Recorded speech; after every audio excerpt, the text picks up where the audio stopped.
Bueno, ¿cómo están todos? Bienvenidos de vuelta. En esta segunda clase les voy a estar hablando de fisiología deportiva. Ya estuve con ustedes en la clase anterior de sistemas energéticos. Espero que lo hayan disfrutado. Vamos a charlar mucho de eso el día de la actividad sincrónica el sábado. Así que bueno, esta es la segunda parte. En esta clase en particular vamos a estar hablando de fisiología deportiva, ¿sí? Es fundamental para poder entender cuando las cosas salen mal, primero saber cómo deberían ser en la normalidad, ¿sí? ¿Qué es lo normal? Y eso es la fisiología, ¿sí? Es el desarrollo normal de los procesos biológicos, ¿sí? Particularmente en el ser humano y en esta clase en particular en el deporte, ¿sí? En el contexto de deporte. Bien, me presento nuevamente, soy la doctora Marta Eildert, soy especialista en pediatría de la UBA y luego me formé en medicina del deporte en la UBA también y en Favaloro. Soy médica deportóloga, vivo acá en San Martín de los Andes hace 3 años y trabajo en carreras de trail, en carreras de ciclismo y también soy deportista, soy corredora de trail, soy montañista y, y la verdad que para mí, como les dije en la clase anterior, es un placer poder estar acá, esta segunda diplomatura de nutrición en deportes de montaña. Es un honor y es un placer, así que bueno, arrancamos, nos atamos bien las zapatillas, nos ponemos las zapas con calas para subirnos a la bici y arrancamos este recorrido de fisiología del ejercicio. Bien, ¿qué es la fisiología del ejercicio? Es básicamente la ciencia que se ocupa de estudiar y analizar el comportamiento y la respuesta del organismo ante la práctica deportiva, ¿sí? Ahí, digamos, está la fisiología humana normal, básica, y la fisiología del ejercicio que implica ciertas respuestas adaptativas de forma aguda y crónica en los distintos aparatos del cuerpo humano, ¿sí? Va a haber adaptaciones a nivel cardiovascular, a nivel central y periférico, a nivel de sangre, a nivel de pulmón, gastrointestinal, renal, neurológico, metabólico, ¿sí? Influye en todos los sistemas, ¿sí? El ejercicio. No es la idea, como les dije en la charla anterior, ahondar demasiado en muchos conceptos, pero eh, somos un todo, digamos, no podemos pensar todo por separado necesariamente. Eventualmente ustedes van a poder tener suficiente recurso de estudio y de conocimiento como para poder empezar a integrar y darse cuenta que somos un todo. No somos solamente un aparato gastrointestinal adaptado a absorber 120 gramos de hidratos de carbono y por otro lado un hematocrito de 50. Está todo relacionado, ¿sí? Entonces la idea de esto es seguir construyendo junto con sistemas energéticos y con las clases que van a seguir teniendo, seguir construyendo eso, poniendo esos ladrillitos de conocimiento para que después ustedes puedan tener eventualmente un pensamiento crítico y analizar los desafíos que tengan por delante en sus pacientes. Bien, entonces, como les decía antes, estas respuestas y adaptaciones al ejercicio físico van a involucrar todos los aparatos, ¿sí? El cuerpo es muy sabio si siempre busca el equilibrio, ¿sí? La homeostasis. El ejercicio físico es un estrés, como puede ser un cuadro infeccioso, ¿sí? Pero en este caso en particular, esta respuesta adaptativa a este estrés que implica el ejercicio físico lleva a modificaciones, que en este caso son positivas, siempre y cuando, de vuelta, todo tenga un equilibrio, ¿no? Un exceso o un déficit extremo, los extremos de todas las cosas son en detrimento del cuerpo, del organismo.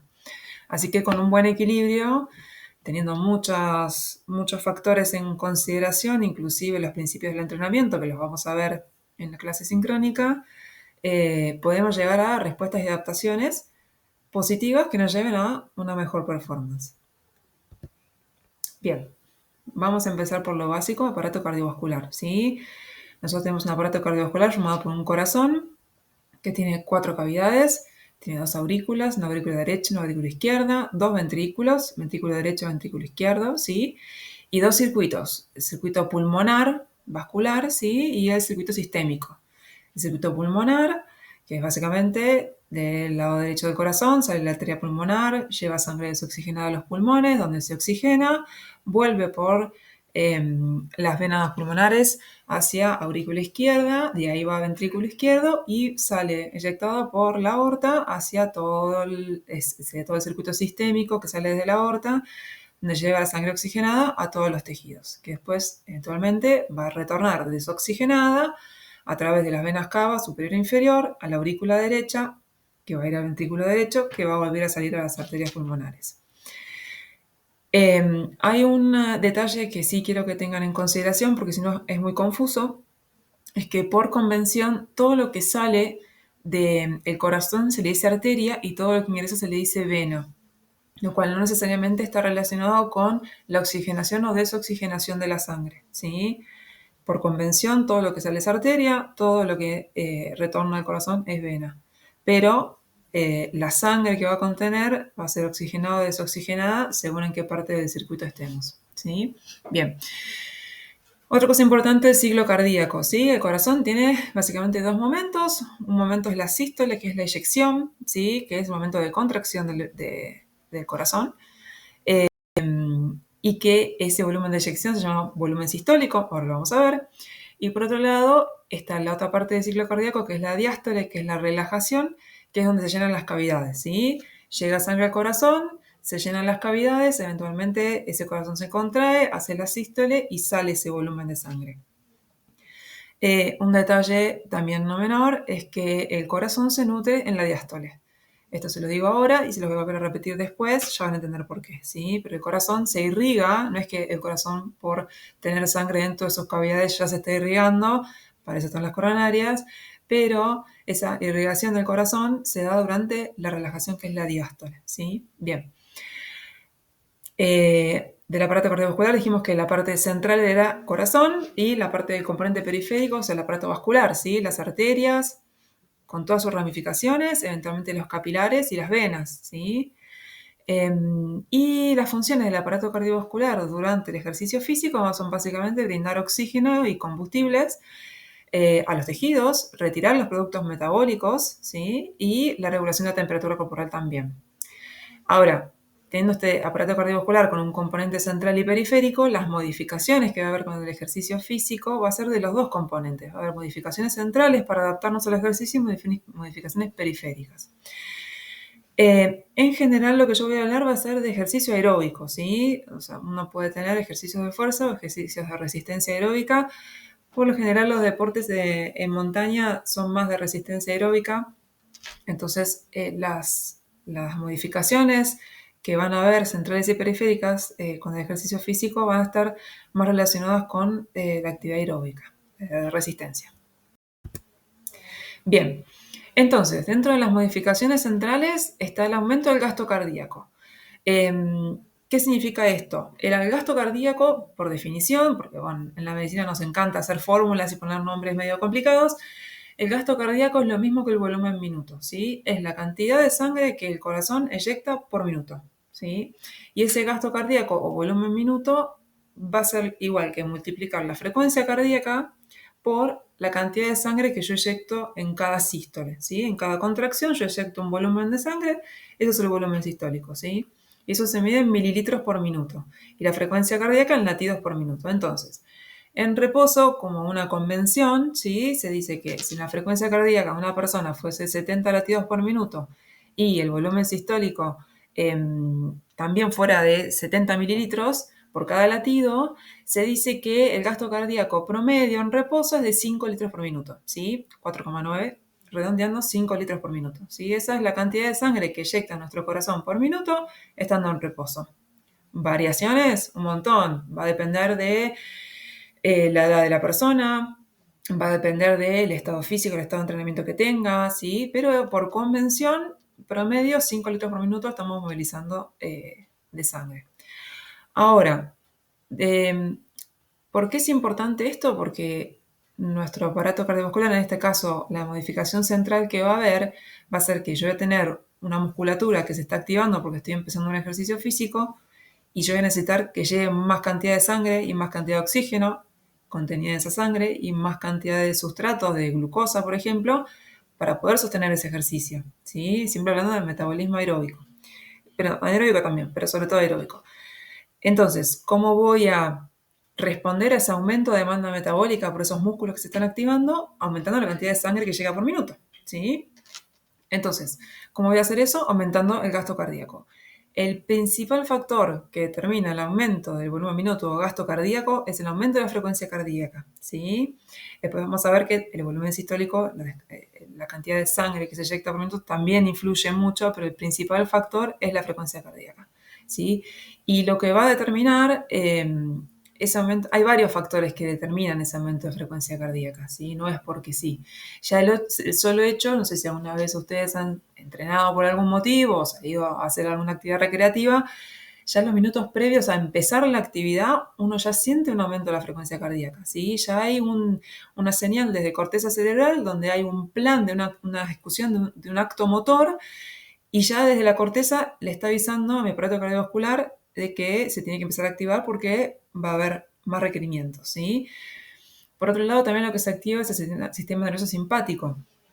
Acuérdense que dentro del sistema nervioso autonómico teníamos dos ramas, que es el simpático y el parasimpático, ¿sí? El simpático es el de lucha-huida, ¿sí? El que siempre nos dijeron, si te está persiguiendo un león no te vas a quedar a dormir una siesta. Por el contrario, el simpático es el que nos dilata las pupilas, somos capaces de captar más estímulos del ambiente, aumenta la frecuencia cardíaca, llega más cantidad de sangre a los tejidos, a los músculos, estamos más preparados para luchar o para huir, ¿sí? Al revés de lo que es el parasimpático, que es todo lo contrario. El parasimpático es el que nos ataca después de comer, ¿sí? Cuando dicen, no, me atacó pachorra, bueno, en realidad es el parasimpático que se activó, que nos baja las pulsaciones, hace que baje, digamos, el gasto energético, no va a llegar tanta sangre a los músculos y es más una tendencia a estar más en reposo, ¿sí? Es más para bajar. Entonces, por un lado, el simpático que se activa y aumenta, hay el aumento de catecolaminas, el estímulo de las glándulas suprarrenales, con aumento de adrenalina. Después está el reflejo de Bainbridge. Cuando uno empieza un ejercicio, por distintos motivos que lo vamos a ir viendo a lo largo de esta charla, hay un aumento del retorno venoso, hay un aumento de la cantidad de sangre que está volviendo a mi corazón, ¿sí? Porque yo también necesito que vuelva más sangre para poder eyectar más sangre, ¿sí? Yo tengo ciertas bombas musculares que me ayudan a que vuelva más sangre, entre ellos, por ejemplo, los gemelos son bombas fundamentales, ¿sí? La contracción de los gemelos aumenta el retorno venoso del corazón, la función de bomba que tiene el diafragma, donde yo aumento mi frecuencia respiratoria porque estoy haciendo un ejercicio, y ese efecto que tiene el diafragma cuando uno inspira, el diafragma desciende, y ese descenso del diafragma cuando uno inspira genera que aumente la presión dentro del abdomen y que aumenta el retorno venoso, ¿sí? Aumenta el retorno de sangre venosa al corazón. Ahora, esa sangre venosa que vuelve a la aurícula derecha genera que se dilate la aurícula derecha porque aumenta el contenido, ¿sí? Aumenta la sangre dentro de la aurícula y esa distensión genera un estímulo en receptores que se llaman varoreceptores, que son receptores de presión.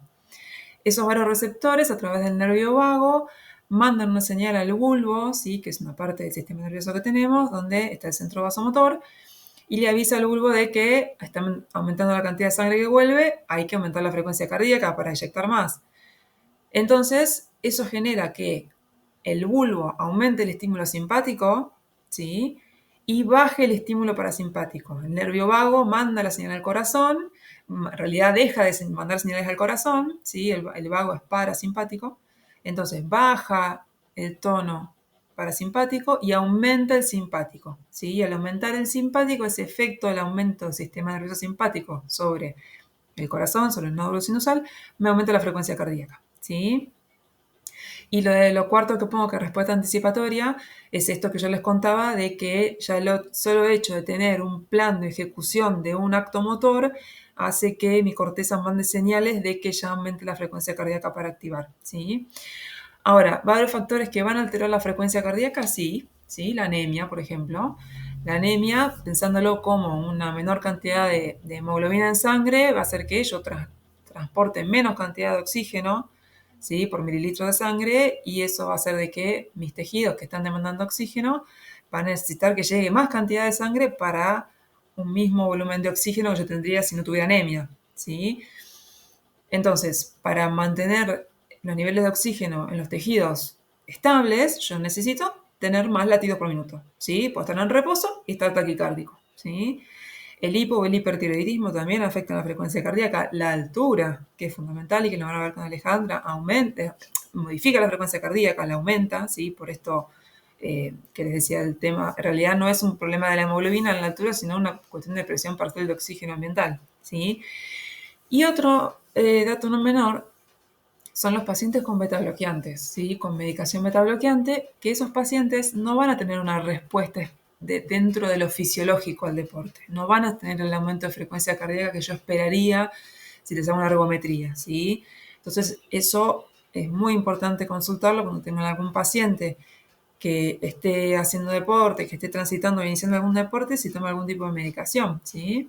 Sobre todo si lo van a mandar a hacer estudios. Bien, y otra cosa que modifica el entrenamiento dentro de estas modificaciones que hay a nivel central es el tema de la frecuencia cardíaca. Para una misma edad, dos personas tienen la misma frecuencia cardíaca máxima, ¿sí? Más de uno de ustedes debe haber escuchado alguna vez la regla muy sencilla, 220 menos la edad es la frecuencia cardíaca máxima, ¿sí?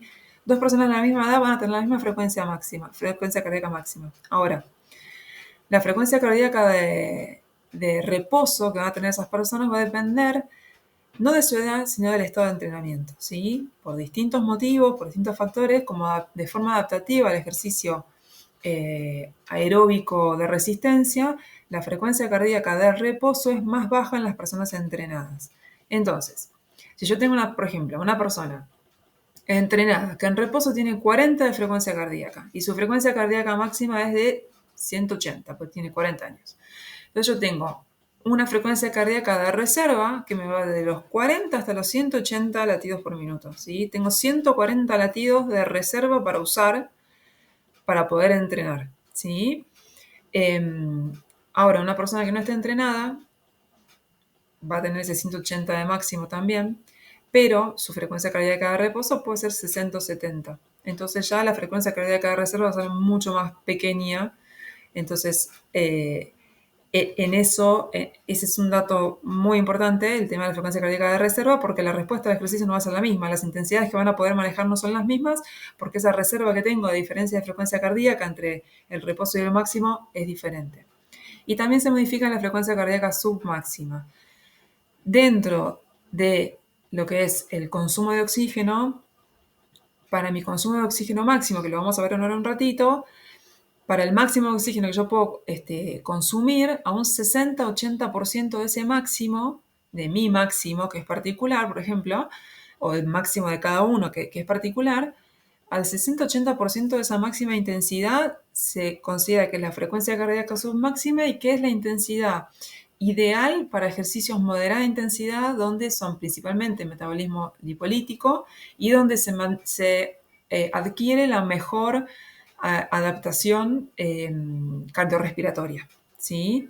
Entonces, para una persona que esté mejor entrenada, su frecuencia cardíaca máxima va a ser más bajita, entonces va a poder entrenar más eficazmente y con una intensidad, su intensidad moderada va a ser una frecuencia cardíaca más baja que la que va a ser para una persona que no esté entrenada, ¿sí? El porcentaje va a seguir siendo el mismo, 60-80%, pero el valor neto de frecuencia cardíaca para ese porcentaje en el entrenado va a ser más bajo, ¿sí? Y de esa frecuencia cardíaca submáxima hasta mi máximo de frecuencia cardíaca del entrenado, por ejemplo, tengo también una ventana mucho más grande para trabajar y para meter más intensidad porque tengo un corazón que todavía tiene resto, ¿sí?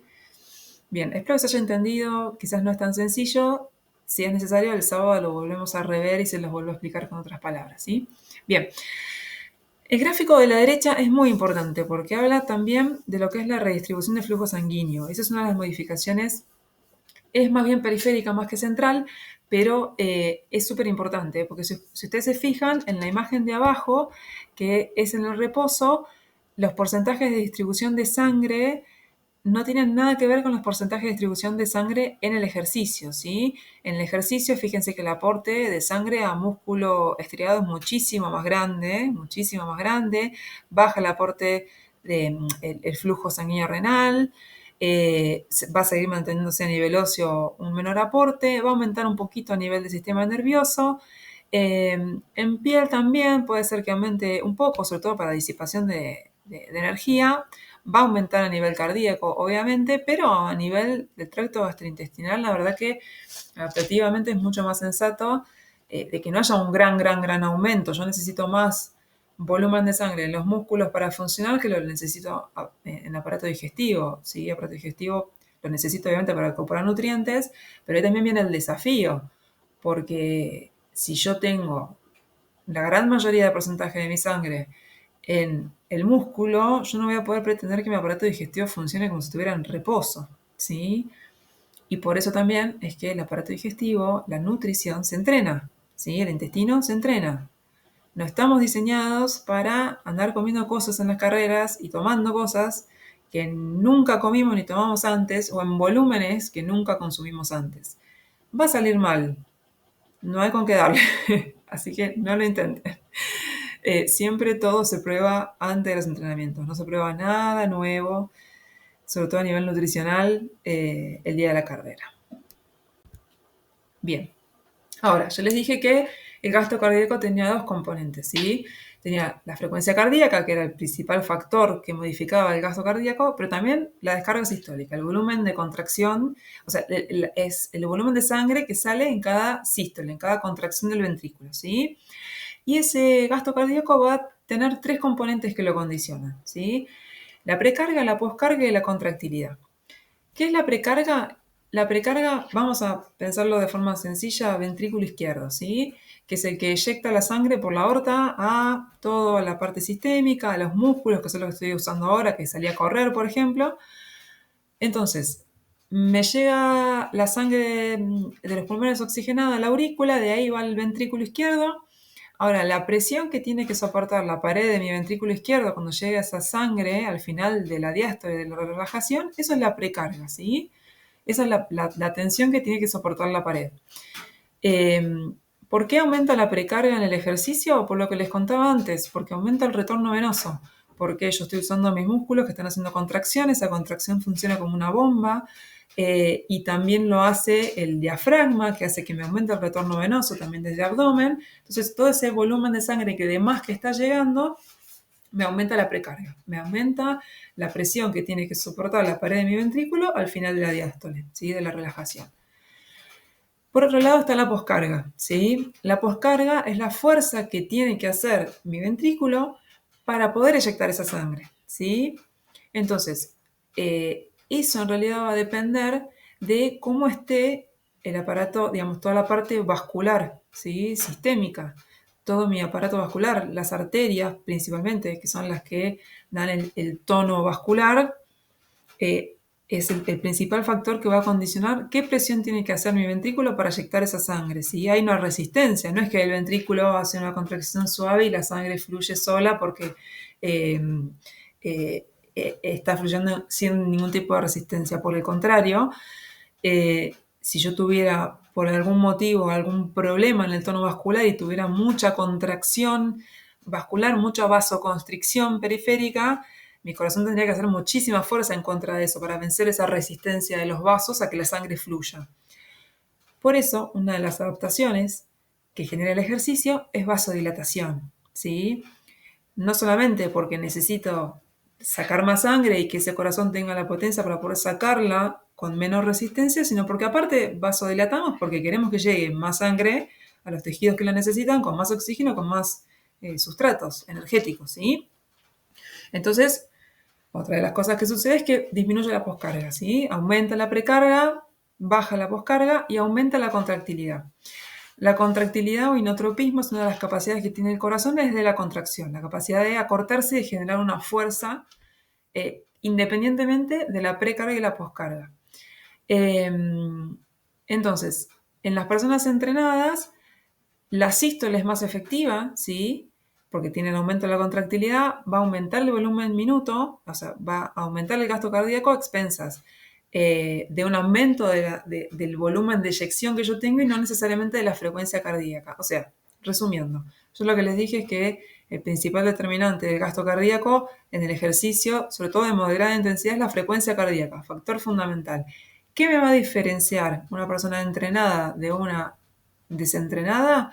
Es que el volumen sistólico en el entrenado, por todas estas adaptaciones agudas y sobre todo crónicas, va a ser de que la descarga sistólica sea más grande, tenga más volumen, yo voy a inyectar más cantidad de sangre. Entonces, si uno piensa que el volumen minuto es la frecuencia cardíaca, que yo ya la aumenté, por la descarga sistólica, que si estoy entrenado soy más eficiente, tengo mejor contractilidad y inyecto más cantidad de sangre, el gasto cardíaco va a aumentar. Entonces voy a inyectar más cantidad de sangre por minuto, va a llegar más cantidad de sangre por minuto a mis tejidos van a poder consumir más cantidad de oxígeno y más cantidad de sustratos y voy a poder generar más cantidad de energía por unidad de tiempo, que eso es básicamente lo que les hablaba en sistemas energéticos, es la vía final común, generar ATP.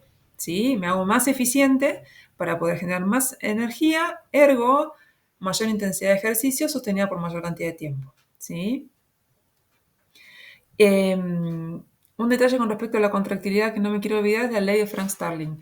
La ley de Frank Starling lo que dice es que el volumen, la precarga que yo les contaba, ese volumen al final de la diástole, de la relajación, dice que cuando aumente ese volumen, o sea, tengo más cantidad de presión sobre la pared, eso distiende los miocitos, las células miocárdicas, y por la ley de Frank Starling, ese estiramiento induce una mayor fuerza de contracción, ¿sí?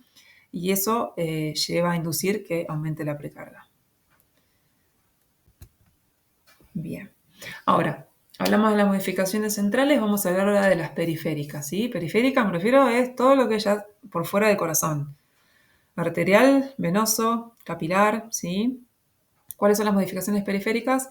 La vasodilatación que les contaba antes, por distintos motivos los vasos se van a dilatar, va a haber más cantidad de óxido nítrico, eso va a favorecer que llegue más cantidad de sangre a los tejidos. La redistribución de flujo que les mostraba antes, ¿sí? Que en el ejercicio el flujo no va a ser el mismo que en el reposo, se va a redistribuir estratégicamente en los lugares donde es necesario, ¿sí? Y el aumento del retorno venoso, que es lo que hablaba antes de la función de bomba, ¿sí? Entonces, el aumento del retorno venoso va a estar dado por la bomba muscular, que les contaba antes, porque va a haber vasoconstricción en los lugares, en aquellos tejidos donde yo no necesite sangre para ejercer la acción que estoy ejerciendo, como correr, por ejemplo. Esa vasoconstricción va a desviar sangre, va a servir para que tenga más retorno venoso y esa sangre se desvía a los lugares necesarios, ¿sí? Y la presión negativa del tórax también. ¿Qué significa esto? Que cuando yo inspiro, el diafragma desciende. Y cuando el diafragma desciende, aumenta la presión del abdomen, pero al mismo tiempo baja la presión dentro del tórax, ¿sí? Es como un efecto de vacío, ¿sí? Yo lo que hago es, al bajar el diafragma, aumento la presión del abdomen, entonces hace que la sangre vuelva hacia el tórax y al mismo tiempo el tórax, teniendo una presión negativa durante la inspiración, favorece que la sangre retorne al tórax, ¿sí? Y en este caso retorna al corazón, a las aurículas. Bien. Los gemelos tienen función como si fueran ventrículos periféricos y algo que sucede mucho y que quienes hayan corrido sobre todo carreras de calle o carreras, también puede ser de trail, no importa, es que algo que sucede muy frecuentemente es que cuando uno está haciendo un ejercicio durante un tiempo prolongado y, por ejemplo, todos vienen con una intensidad variable, puede ser más intenso o menos intenso durante X cantidad de tiempo, ven la meta y todos meten un pique corto y aceleran a consumo máximo de oxígeno y ya no importa nada, no hay más un mañana, yo tengo que llegar, quiero la medalla y yo atravieso el arco y freno de golpe, ¿sí? ¿Qué pasa con eso? Mucha gente se desmaya, ¿sí? ¿Y por qué se desmaya? Porque tiene un problema cardíaco, porque es una muerte súbita. No, sí, eso no. Con un poco de suerte nada de eso es así.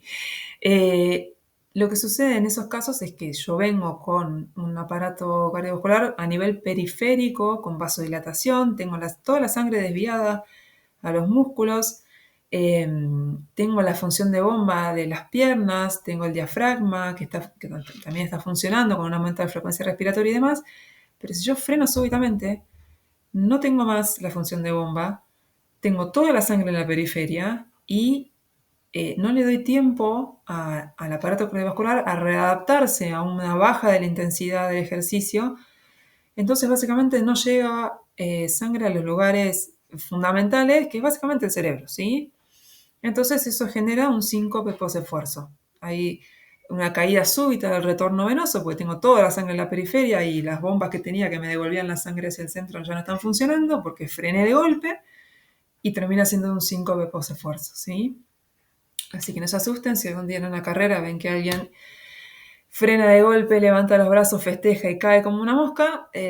No necesariamente tiene que ser una muerte súbita, acérquense, fíjense que tenga pulso primero y después levanten las piernas, que con eso va a recuperar más rápido. Bien, y dentro de las modificaciones periféricas, el ejercicio regular ayuda a bajar la presión arterial, ¿sí? Entre 5 y 9 milímetros de mercurio, reduce la tensión arterial en el reposo y durante el ejercicio físico es un máximo, ¿sí?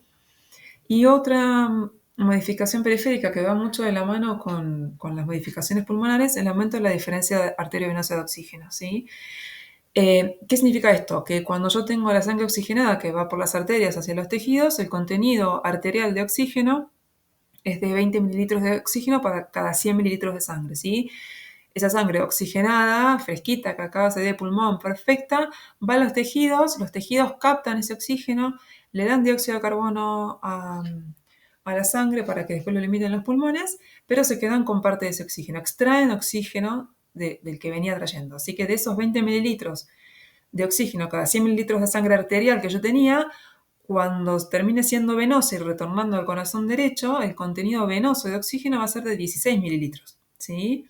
En reposo, por lo general promedio, esa diferencia arterio-venosa de oxígeno, por lo que el tejido extrajo que necesitaba en reposo, 4 o 5 mililitros son cada 100 mililitros de sangre. Ahora, en el ejercicio, la extracción de oxígeno va a aumentar porque los tejidos van a demandar más oxígeno, por lo tanto van a consumir más oxígeno. Por lo tanto, mis arterias van a seguir viniendo con 20 mililitros de oxígeno, pero mis venas se van a ir con muchísimo menos, ¿sí? Bien. Entonces, una cosa que no quiero perder, que no quiero que pierdan este dato con respecto al volumen sistólico, lo que les contaba de la persona sedentaria versus la entrenada, de cuántos mililitros puede llegar a eyectar en reposo o en ejercicio. Una persona sedentaria no entrenada en reposo eyecta 70 mililitros, lo que yo les decía antes, ¿sí? En ese gasto cardíaco de una persona, 70 frecuencia cardíaca, 70 mililitros de eyección por cada sístole. Ahora, esa persona sedentaria en ejercicio físico máximo, en esfuerzo máximo, va a aumentar hasta 110-130 mililitros, ¿sí? de eyección en sístole, de volumen sistólico.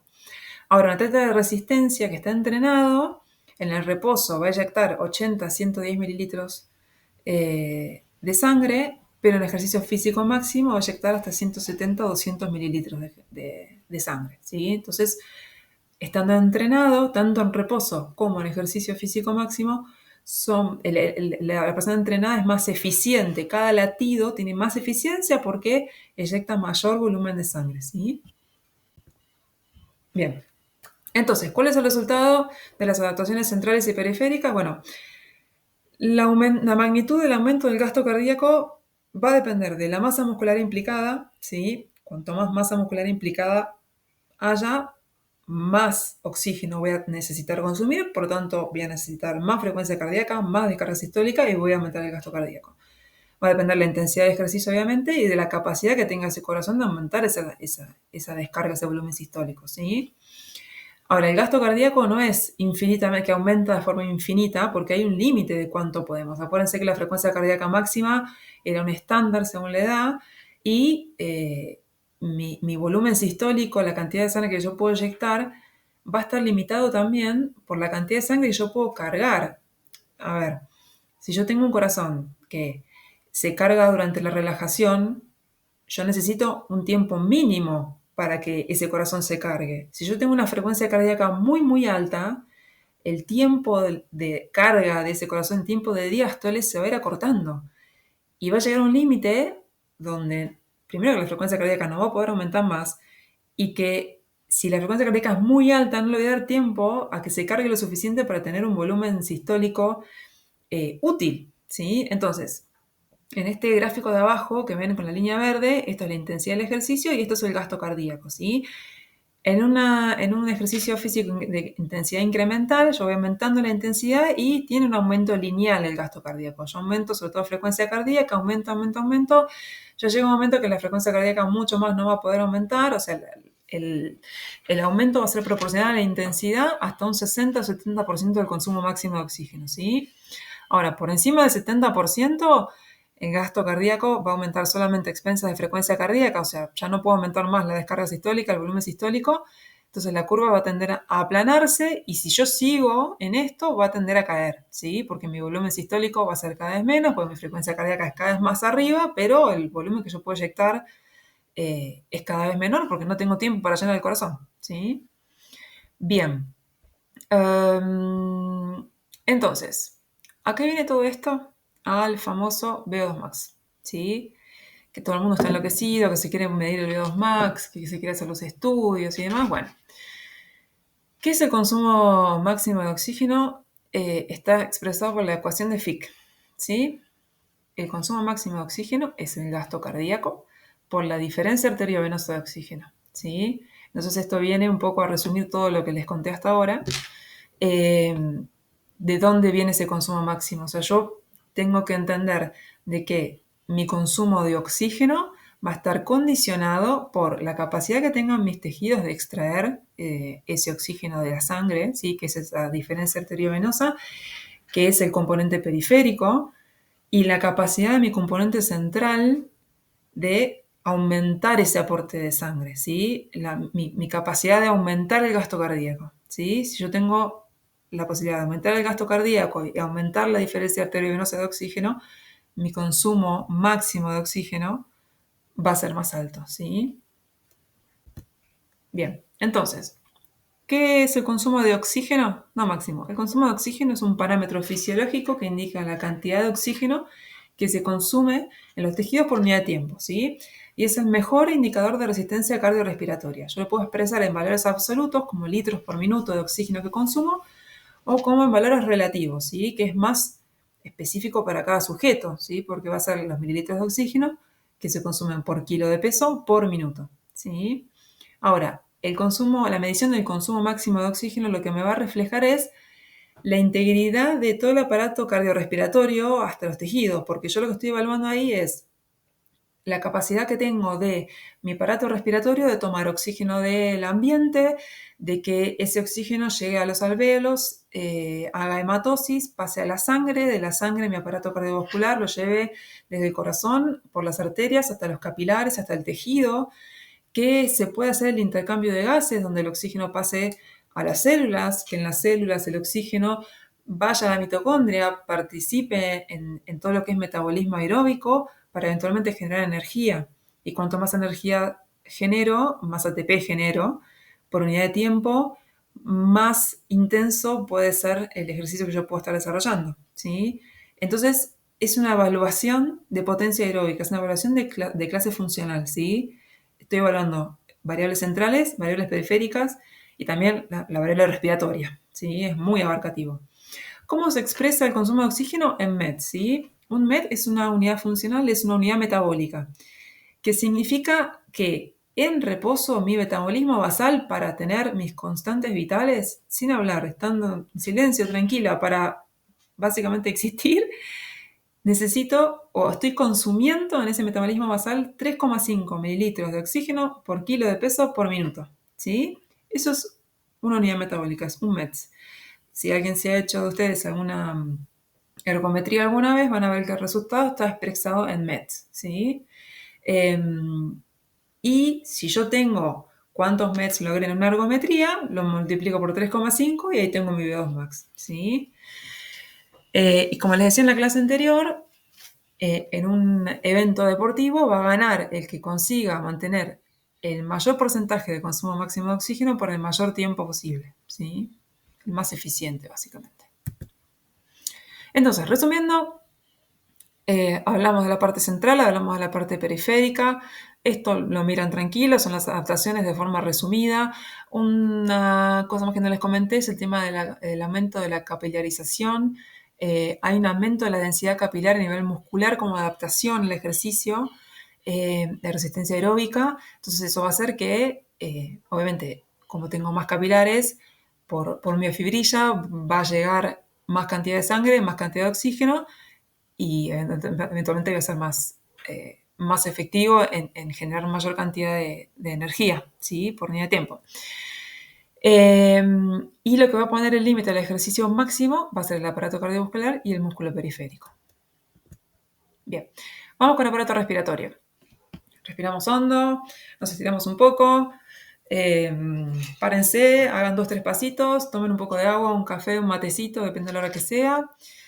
Y vamos con la parte respiratoria. Básico de aparato respiratorio. Conceptos básicos. El tema de la ventilación, que es ventilar, es el ingreso de los gases a la vía aérea. Nosotros en realidad técnicamente no respiramos, nosotros ventilamos, ¿sí? Las que respiran son las células. Es la respiración celular. Nosotros ventilamos. Pero bueno, no lo solemos decir así, pero lo correcto es que nosotros ventilamos. La hematosis es el intercambio de gases alveolar. Acuérdense que los gases se mueven por diferencias de presión, ¿sí? Cuando yo inspiro, lo que hago es bajar el diafragma se contrae, desciende y eso genera dentro del tórax una presión negativa.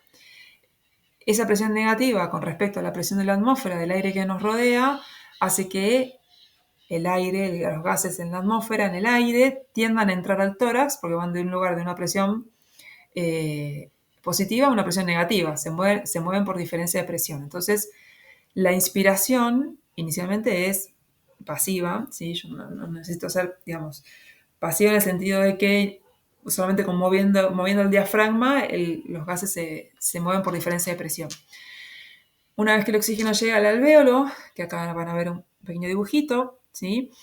Los alvéolos en sus paredes están rodeados por capilares, ¿sí? Y acá viene la sangre desoxigenada, que siempre se suele graficar en azul, y la sangre arterial, ¿sí? La sangre oxigenada. Entonces lo que sucede, otra vez, por diferencia de presiones, va a haber un intercambio de gases alveolar. Voy a tener una presión de oxígeno y una de dióxido de carbono en el alvéolo y otras presiones diferentes dentro de los vasos sanguíneos. Esa diferencia de presiones hace que los gases se transmitan de un lugar al otro, ¿sí?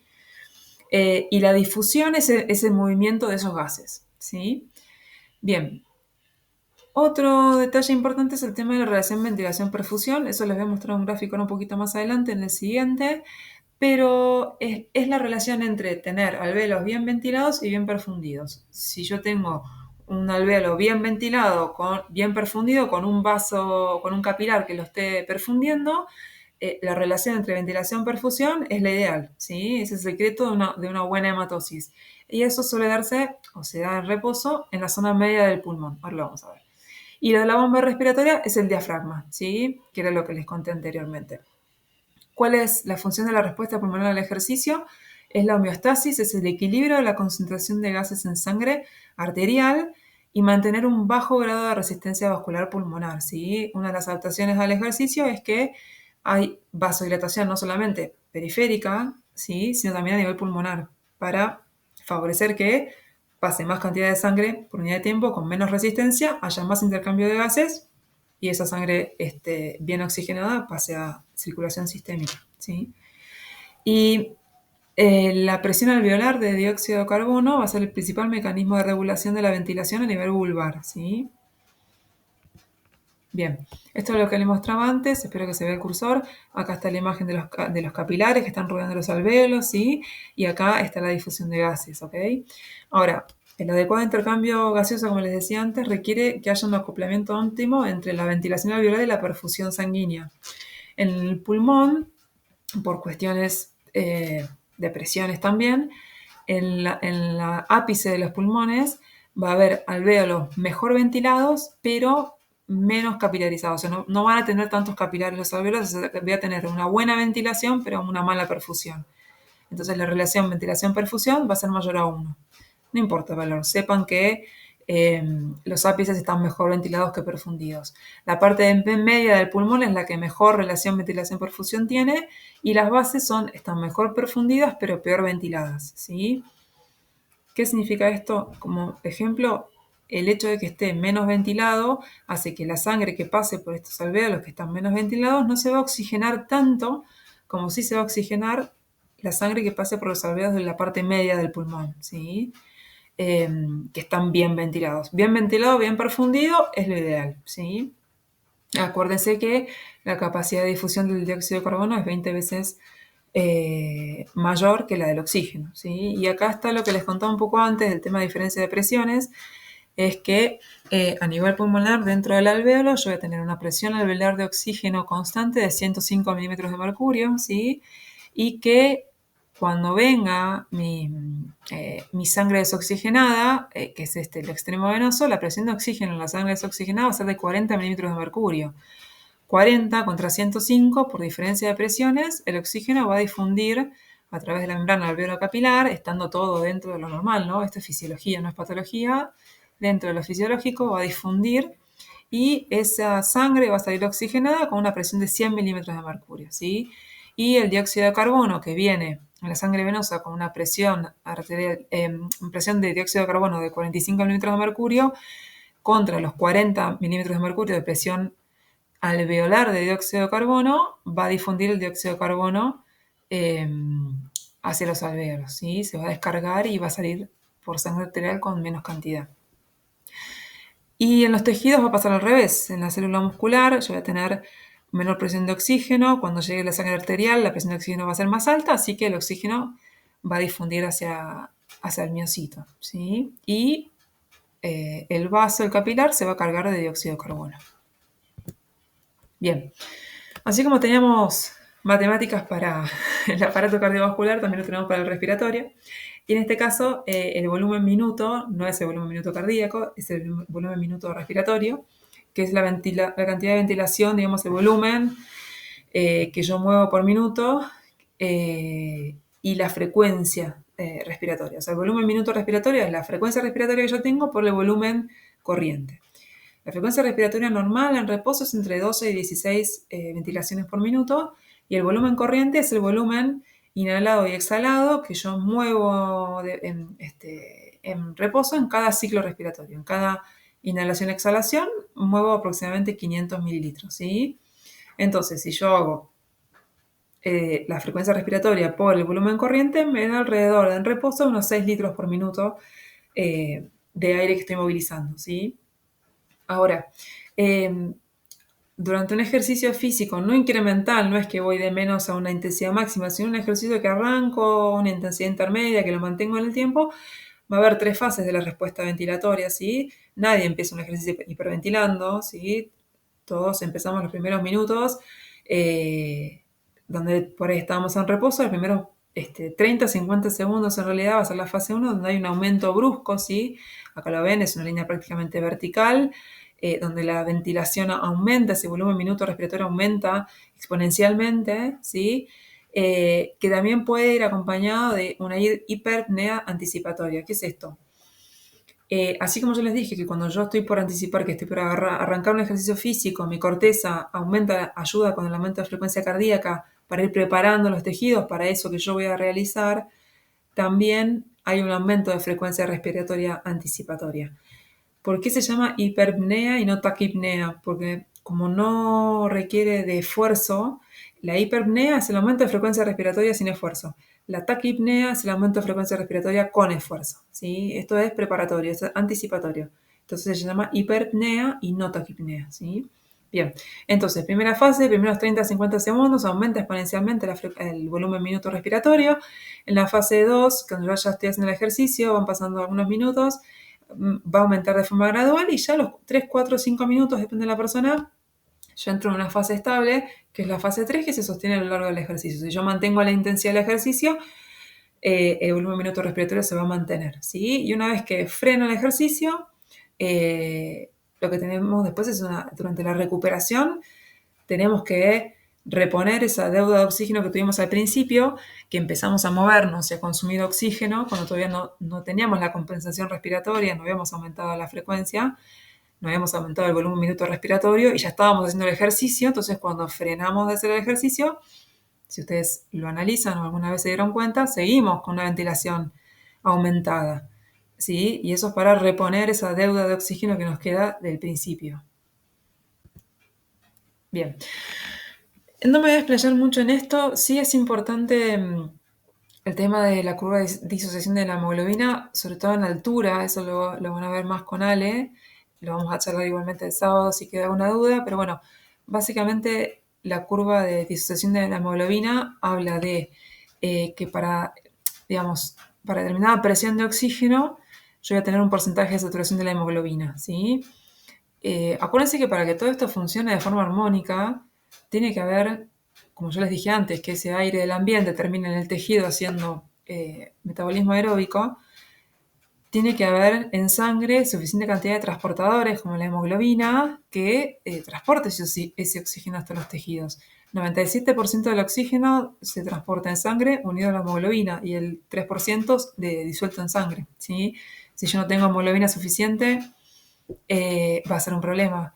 Si la hemoglobina que tengo, por algún motivo, que después lo veremos, es demasiado afín al oxígeno y no lo libera, también va a ser un problema porque los tejidos no lo van a recibir ese oxígeno que necesitan, ¿sí?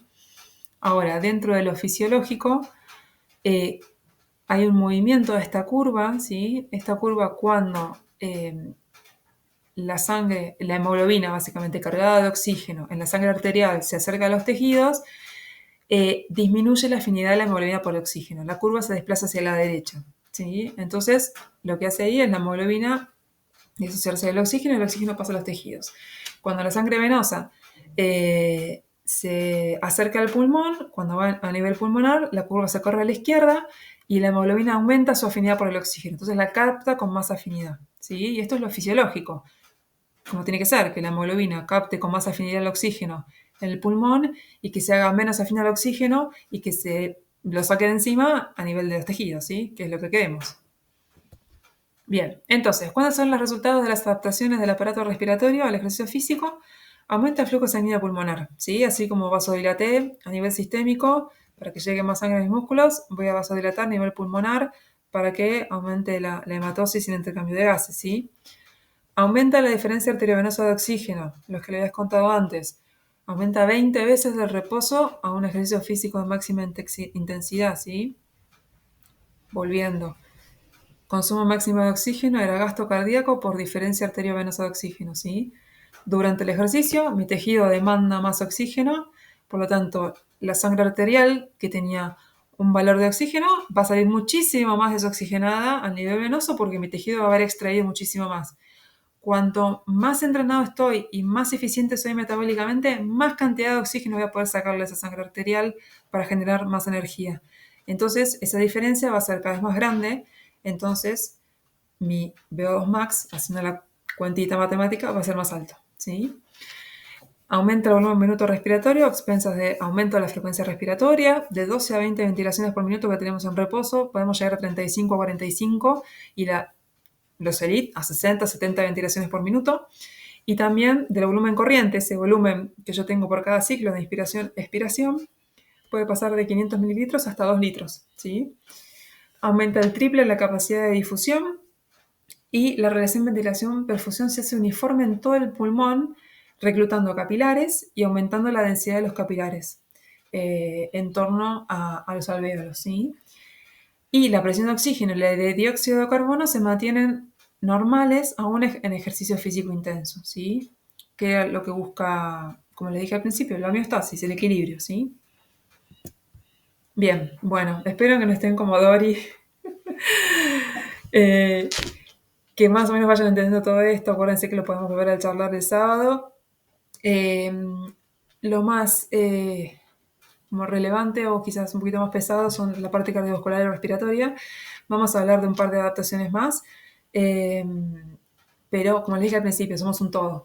No somos un aparato cardiovascular por un lado que se adaptó y después uno respiratorio. Fíjense ustedes cómo se van entrelazando todos los conceptos entre sí, ¿sí? Bien, adaptaciones musculares que tenemos con el ejercicio: aumenta la masa mitocondrial, me hago más efectivo oxidativo, a nivel oxidativo, aumenta los capilares a nivel muscular, aumenta la actividad de las enzimas, esto ya lo hablamos en la clase anterior, aumenta la oxidación de grasas y el uso de triglicéridos intramusculares, baja la tasa de consumo de glucógeno y de glucosa, ¿sí? Acuérdense que me hago más efectivo generando energía oxidando grasas y reservo la glucosa para los momentos en que necesito aumentar la intensidad, ¿sí? Y que tenga, como aumenté la intensidad, tengo menos tiempo para generar más energía, entonces voy a recurrir a los hidratos de carbono, ¿sí? El VO máximo alto es importante para la producción de energía, que debe sostenerse por periodos prolongados de tiempo, haciendo que la economía de movimiento sea muy relevante. Dentro de lo que es eficiencia, no solamente está la eficiencia energética, sino la eficiencia a nivel de economía de movimiento, ¿sí?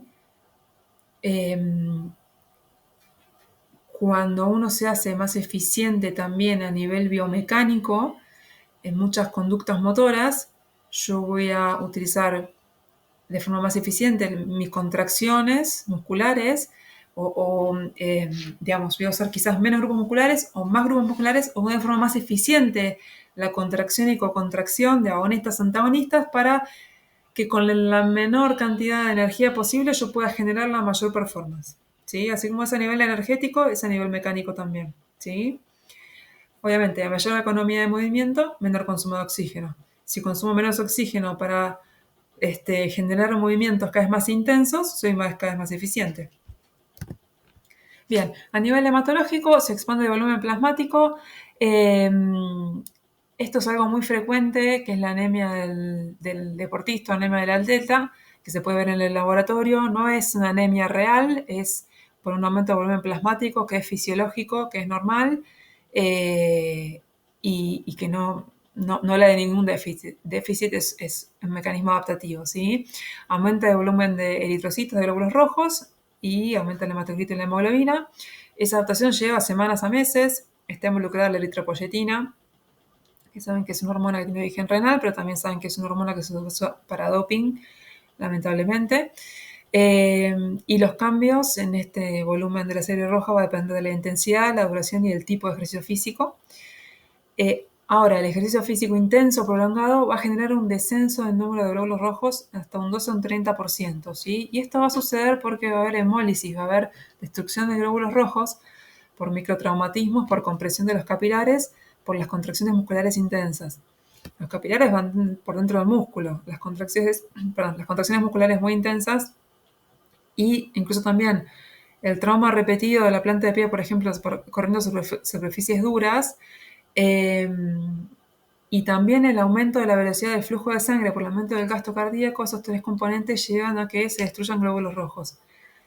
Y es normal, y sucede, pero eso lleva a que pueda bajar, si el ejercicio es muy, muy intenso o prolongado, un descenso de eritrocitos, de glóbulos rojos, ¿sí? El hematocrito normal tiene sus variaciones, pero en los varones por lo general es entre 45 más o menos 1,5%, y en las mujeres entre 40 más o menos 1,5%. Bien, a nivel de serie blanca, de defensa, glóbulos blancos, va a depender de la respuesta al estrés que genere el ejercicio físico. Es lo que les decía antes, el ejercicio es un estresor del cuerpo, pero no un estrés en el mal sentido que todos hoy en día vivimos el estrés. Necesitamos de un estímulo estresor para estar vivos, básicamente. El tema es qué grado de estrés estamos aplicándole al cuerpo, ¿sí? Si es un grado de estrés tal de que yo puedo generar una respuesta adaptativa a ese grado de estrés y generar una adaptación y una mejora, bienvenido sea. Pero que si yo genero un grado de estrés muy grande, con una intensidad de entrenamiento, un volumen de entrenamiento, una falta de recuperación, a lo largo del tiempo, va a terminar llevando a una inmunosupresión y, por ejemplo, vamos a empezar a enfermarnos más, ¿sí? Eventualmente eso también va a llevar a déficits nutricionales, fracturas patológicas, ¿sí? Y bueno, dentro de lo que es normal, hay una leucocitosis transitoria, hay un aumento de glóbulos blancos transitorio en el ejercicio físico, pero en sí el ejercicio físico sobre los glóbulos blancos no tiene un efecto a largo plazo, ¿sí? Ahora, como les dije antes, el estrés que genera el ejercicio genera inflamaciones transitorias a nivel muscular que son proporcionales al daño muscular que tengo. Cuanto más daño muscular generé por un estímulo excesivamente intenso sin suficiente cantidad de tiempo de recuperación, la inflamación va a ser más importante. Si se vuelve muy intensa, lleva a inmunosupresión, que después lleva a básicamente problemas. Bien, a nivel metabólico, el 50% del aumento del consumo máximo de oxígeno va a estar inducido por el ejercicio físico. Puede atribuirse por un aumento de la diferencia arteriovenosa de oxígeno. Lo que hablamos antes, ¿sí? Me hago más eficiente, consumo más oxígeno, tengo más capilares a nivel muscular, ¿sí? Aumenta la masa muscular y el consumo máximo de oxígeno aumenta a expensas de ese componente. Aumenta el tamaño de las mitocondrias y la cantidad de enzimas mitocondriales, aumenta la capacidad oxidativa, aumenta el consumo de grasas por encima de los hidratos de carbono, disminuye la insulina, ¿sí? Durante el ejercicio físico cae la insulina y eso favorece la captación muscular, ¿sí? Aumenta la sensibilidad en reposo y en las personas entrenadas disminuye la sensibilidad muscular, hay más uso de grasas, ¿sí? Bien, y el cortisol aumenta y eso estimula la glucogenólisis y la gluconeogénesis hepáticas. Bien, esto es resumen de adaptaciones agudas y adaptaciones crónicas al ejercicio físico. Eso lo pueden leer tranquilos, es un resumen un poco de todo lo que vine hablando hasta ahora. Y para finalizar, les dejo este pequeño mensajito de una dama a la que yo admiro mucho, que ojalá la conozcan. Si no la conocen, les recomiendo que la googleen, que es Elisa Forti. Elisa es una persona común y corriente que después de los 70 años empezó a correr y corrió muchas carreras de trail. La verdad que es realmente una inspiración y una de las frases de Elisa es que la vida es probar para no arrepentirse de lo que hubiera podido hacer, ¿sí? Así que los animo a ustedes de que una vez que terminen de mirar esta clase, cierren la computadora, desconéctense del teléfono un ratito y aunque sea salgan a dar una vuelta al perro, a cambiar el aire y si se animan quizás a hacer un trotecito, si les gusta andar en bicicleta, siempre busquen lo positivo. El ejercicio tiene muchos más beneficios, mucho más allá de lo orgánico que yo pueda llegar a contarles acá. Tiene beneficios a todos los niveles y los animo a que salgan y lo experimenten. Y les prometo que solamente van a recibir cosas positivas. Así que bueno, muchísimas gracias por su atención y nos vemos en un par de días.